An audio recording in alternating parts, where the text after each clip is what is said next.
자, 출발되고 있는 수요일 2부 최고 운전 프로젝트 시간입니다. 매월 마지막 주 수요일에는 지역 일간지 영남일보와 함께 지난달부터 낮에는 잘 보이지만 밤에는 잘 보이지 않는 스텔스 차선을 주제로 해서 얘기를 나누고 있습니다. 자, 오늘도 대구교통방송 신건 기자 제 옆에 왔습니다. 어서 오십시오. 네, 안녕하세요. 오늘은 스텔스 차선이 발생하는 이유부터 살펴주신다고요? 네, 이 차선 설치와 관련해서는 이 크게 설치 시의 어려움과 행정상의 어려움 이 두 가지로 나눠볼 수 있을 것 같은데요. 먼저 설치상의 어려움으로는 이 교통 통제와 날씨, 설치 불량 같은 문제들이 있습니다.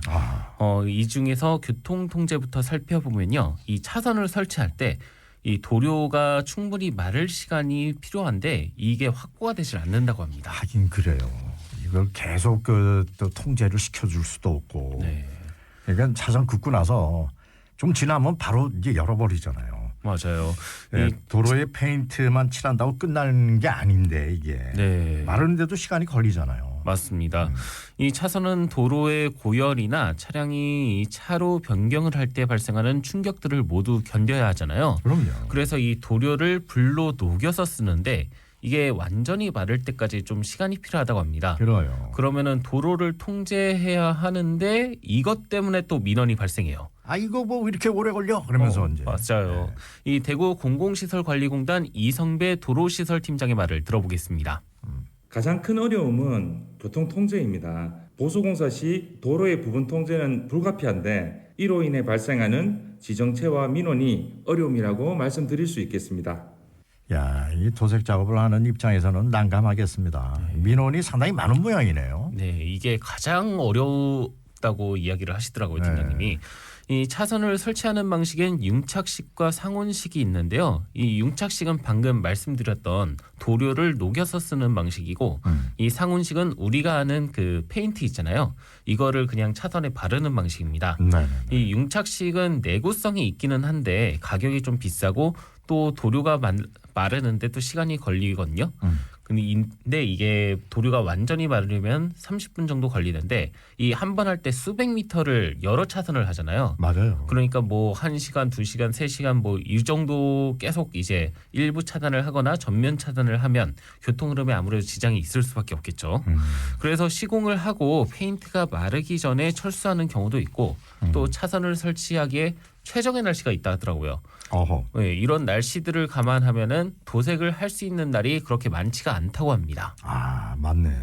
날씨도 고려를 또 해야 되네. 네, 이 차선 도색업체 관계자를 만나서 이야기를 들어봤는데요. 네네. 이 도로가 말라 있는 상황에서 차선을 설치하면 오래 이제 유지가 되는데 네네네. 비가 오거나 눈이 오거나 뭐 안개가 끼는 등 이런 기상 여건에 따라서 같은 원료를 쓰더라도 이 내구성이 달라진다고 합니다. 그리고 이 설치가 불량한 경우도 여러 가지가 있는데요.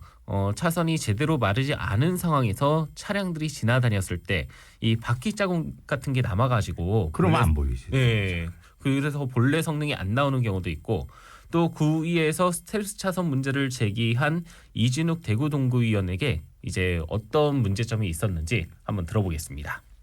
현재 동구를 비롯한 많은 지역 도로에서는 융착식 차선 도색 방식을 착용하고 있습니다. 그 융착식 차선 도색 방식이란 가루 형태의 도료를 고온에 녹여 액체로 만든 뒤 도로 위에 붓거나 뿌려 시공하는 방식입니다. 도로에는 글라스 비드라 불리는 작은 반사체가 섞여 있어 처음에는 차선이 선명하게 보이다가 시간이 지나면서 차량 마찰과 기후 영향으로 유리알이 딸가 떨어지면서 야간이나 우천 시 차선 반사율이 크게 떨어지는 문제가 발생하고 있거든요. 현재 차선 도색 방식의 이제 내구성 한계를 비롯한 현실적인 문제라고 볼 수 있겠고요. 시인성이 떨어지는 차선을 방치하는 것은 어두운 도로 위에 위험을 그대로 두는 것과 같다고 생각합니다.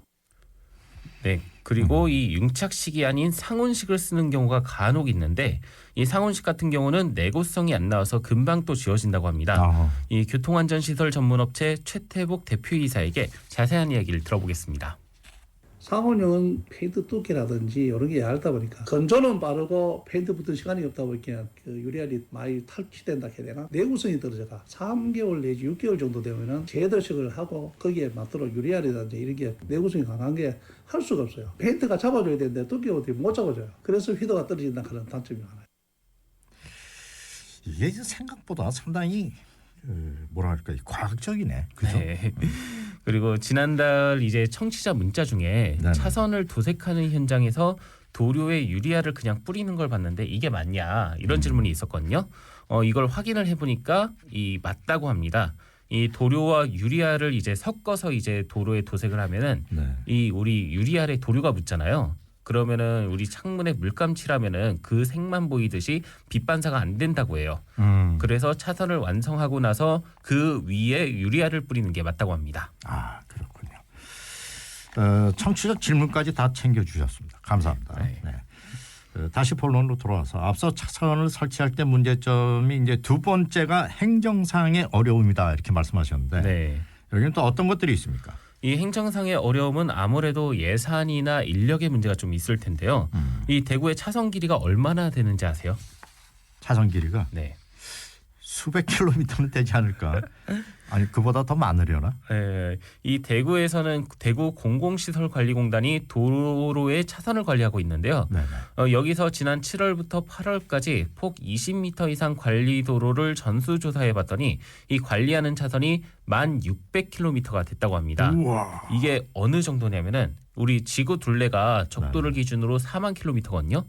그러니까 지구 전체 둘레의 한 4분의 1 이 정도 되는 거라고 보시면 됩니다. 그렇게 말하니까 엄청납니다. 네, 폭 20m 이상 도로에 차선만 따진 거니까 실제로는 이제 더 긴 거네. 네, 이렇게 많은 차선을 관리하려고 하다 보니 관리가 쉽진 않다고 합니다. 이 대구 공공시설관리공단의 노후 차선 관련 자료를 제가 받아봤는데요. 이 공단에서는 도색 상태를 5단계로 나눠서 이제 관리를 하고 있었습니다. 1등급이 신규 도색, 새로 도색한 거고, 네네네. 2등급이 양호한 상태, 3등급이 제한 수명에 가까워진 상태, 4등급이 초기 불량, 5등급은 재도색이 필요한 상태입니다. 이 보통 3등급부터는 이제 재도색을 들어가야 되는데 뭐 예산 문제가 있다 보니까 이 5등급 중 급한 부분을 먼저 보수를 하고 그 다음에 4등급 그리고 좀 예산이 남으면 3등급을 일부 도색한다고 합니다.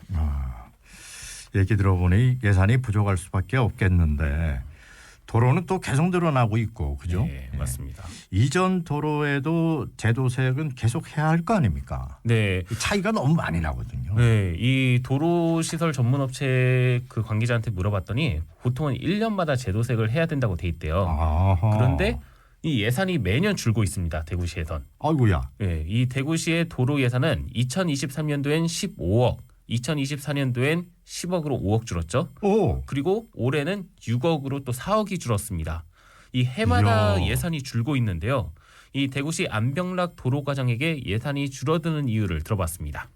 재정상 조금씩 그 기기 향후에 나머지는 향후에 뭐 예산 확보해 갖고 차선을 도색해야 바쁜 뭐 아예 지어지는 거는 빨리 도색을 하고 해야 나머지는 천천히 좀 해야 될 거로 생각합니다. 계속 예산이 뭐 늘어날 수는 없는 거 아닙니까? 야, 이게 차선만 잘 관리를 해도 말입니다. 사고를 막을 수 있는 게 상당히 많거든요. 네, 맞습니다. 밤에 잘 안 보이는 차선 굉장히 위험하거든요. 네. 돈이 부족해서 이런 걸 하지 못한다는 게 진짜 안타깝고 돈이 줄어도 3분의 1씩 팍팍 주는 것 같아. 맞습니다. 자, 그럼 또 다른 문제점은 뭡니까? 네, 이 차선 도색 공사를 발주하는 시기가 이게 겹친다고 해요. 이 전문 인력을 양성하기도 쓰기도 어려운 구조인데요. 네. 이 도로 관련 기관들이 우리 차선 도색을 발주하는 시기가 휴가철 아니면 명절, 그것도 아니면 뭐 연말 이렇다고 해요. 그런데 이 관련 기관들이 한꺼번에 발주를 하지 않습니까? 뭐 딱 예산이 이 시기에 나와서 이 시기에 써야 된다. 딱 이렇게 기간이 정해져 있다 보니까 공사를 다 같이 발주를 하는데 이 공사 시기가 겹치니까 휘몰아치듯이 공사를 해야 된다고 합니다. 그래가지고 뭐 전문 인력을 갖다 쓰려고 해도 뭐 양성을 할 수도 없고 뭐 그런 여건이 안 된다고 하는데요. 교통안전시설 전문업체 최태복 대표이사의 말을 들어보겠습니다. 차선 예산이라든지 모든 게 발주되고 시공하는 데 보면은 딱 정해져 있다 보니까 여유 있을 때 하면 좋은데 도시에 발주해가 인력이 항상 모자랍니다. 또 회사에서도 그 인력을 보존하려고 하면 인력 모시고 지랑 같이 쭉 해야 되는데 갑자기 나오는 갑자기 와서 상세다가 그다음에 한 3개월, 5개월이라고 7개월을 차선만 하면 나머지 직원들 얼굴 주고 먹여 살려야 돼요. 갑자기 나오면은 뭐 일당이라든지 이런 사람 불러가 하다 보니까 좀 위험성도 있고 어쩌다 사고 나는 보면 그런 경우가 대부분이에요.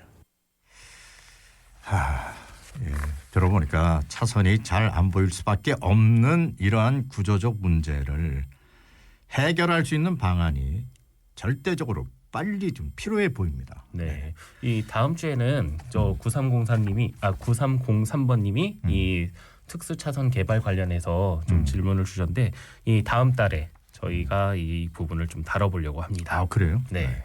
알겠습니다. 신건 기자, 예, 오늘 수고하셨습니다. 네, 감사합니다.